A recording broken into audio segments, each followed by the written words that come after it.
El homeschooling suena como la educación del futuro, hasta que te toca vivirlo. Durante un año estudié en escuelas online, y después de eso no estoy seguro de que el homeschooling sea una buena idea para la mayoría de los chicos. ¿Cómo van todos? Yo me llamo Artem, tengo 16 años y hace 7 meses estoy acá en Uruguay. Pero antes de venir acá vivía en España y en mi último año ahí tomamos una decisión importante, pasar a educación completamente online. Durante ese año pasé por las dificultades del cambio, vi el sistema desde adentro y entendí algo clave. Se puede obtener el mismo nivel de educación y de socialización estudiando desde casa. Bueno, vamos a eso. Antes de nada, quiero dejar algo bien claro. No pretendo ser objetivo ni vender ninguna idea. Todo lo que voy a decir en este video está basado solamente en mi experiencia personal. Y es muy posible que si intentes algo que intenté yo, tu experiencia va a ser muy distinta. Dicho eso, como que estudié en más de un instituto online con sistemas totalmente diferentes, algo de perspectiva real y objetiva sí que puedo aportar. Arranquemos por el principio. En noviembre de 2024 nos mudamos de Almería a la Comunidad Valenciana y como ya sabíamos que probablemente no va a ser la última mudanza, decidimos cambiar el pupitre por una mesa de casa y por una computadora.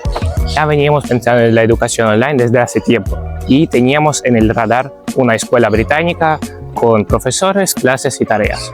Básicamente un instituto normal pero desde casa. Se llamaba King's Inter High y cuando intenté entrar ahí apareció el primer problema serio. Resulta que por ley en España todo menor de 16 años tiene que estar matriculado en un instituto español. Así que tocó volver a buscar y sorprendentemente encontramos una opción. Existe un instituto público online creado por el Ministerio de Educación, pensados para deportistas de alto nivel, chicos que viven en el extranjero o familias que se mudan constantemente. Nosotros entramos justamente por esta última razón.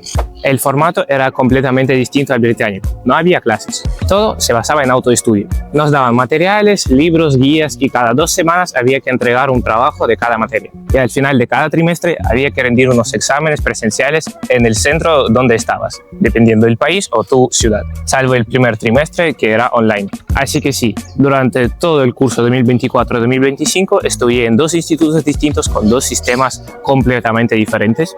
Y ahora voy a intentar responder las dudas más comunes que tienen todos los padres cuando piensan en educación online.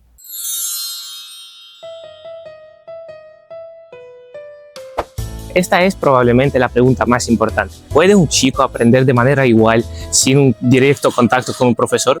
Empiezo por el Instituto Español. La respuesta corta, no realmente.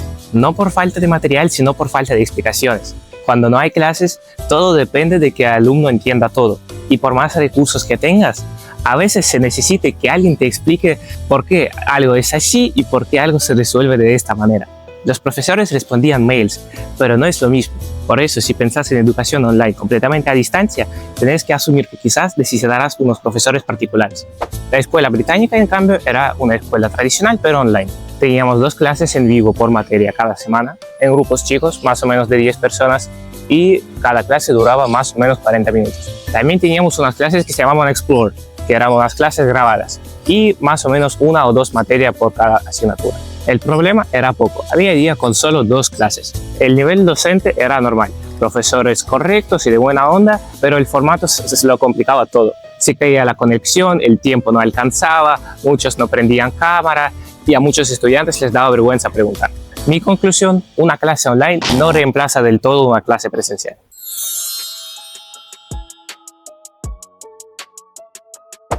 Esto es clave. Sin disciplina, la educación online no funciona. Estar en casa sin un horario fuerte significa que muchos chicos se organizan mal, o estudian de más o de menos o de forma muy poco productiva. Y además está la tentación constante. La cama, la consola, el celular. Vi muchos casos de los alumnos que directamente no se despertaban para las clases tempranas o rechazaban de entregar una tarea. Súmate el estrés. Estrés por no entender, por estar solo todo el día, por problemas técnicos. No es casualidad que muchos chicos en homeschooling tengan ansiedad, problemas previos en los colegios normales o casos de bullying. En la escuela británica, por ejemplo, había clases semanales de apoyo emocional. Conclusión, para estudiar online necesitas disciplina, autocontrol y manejo del estrés.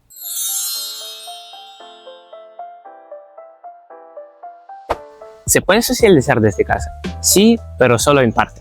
En la escuela británica había una red social para los estudiantes, había muchos clubes, habían extracurriculares, desde música hasta juegos de mesa. En la española, al contrario, había menos de estas cosas, pero por ejemplo nosotros los estudiantes teníamos un grupo de WhatsApp donde nos hablábamos y nos ayudábamos con las tareas. Aún así, hacer amigos de verdad es muy difícil. La socialización online no reemplaza la presencial. La escuela online no soluciona la socialización, solo la traslada. Todo depende de que el chico tenga actividades afuera.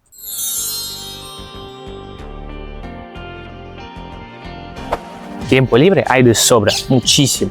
Yo estudiaba en 2 institutos, jugaba al básquetbol, entrenaba, tocaba la guitarra y aún así el tiempo me sobraba. No es casualidad que muchos estudiantes online, aparte de eso, sean deportistas, músicos o actores. En la escuela británica no tenía más de 4 o 5 clases por día.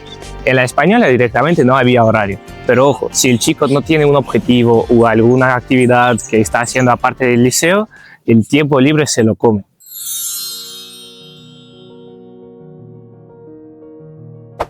¿Hay control real? Sí. En la escuela británica había pruebas constantes con software anti-IA y anti-plagio. Copiar no era tan fácil. Los exámenes finales se rendían en centros especiales o había otra opción de rendirlos desde casa, pero se necesitaba un setup especial con muchas cámaras para que el estudiante no pueda copiar. En la escuela española, cada 2 semanas había entregas con feedback y los exámenes finales eran presenciales. Yo los rendí en Valencia, un aula enorme, con más o menos 50-60 personas. Cada examen duraba 1 hora y media. Y como que eran solo 3 días de exámenes, cada día eran 2-3 exámenes. O sea, era bastante estresante.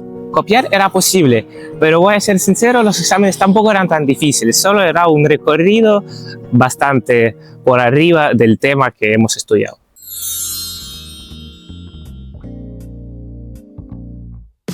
La escuela británica tenía una plataforma excelente. Dentro de esa plataforma teníamos clases, tareas, mensajes, recursos diferentes e incluso un asistente de IA. Todo era interactivo y fácil. La española era mucho más básica. Usaban libros normales, materiales propios de profesores y la plataforma fallaba bastante, sobre todo en época de los exámenes. La comunicación con docentes a veces tardaba semanas. Entonces la pregunta más importante, ¿vale la pena?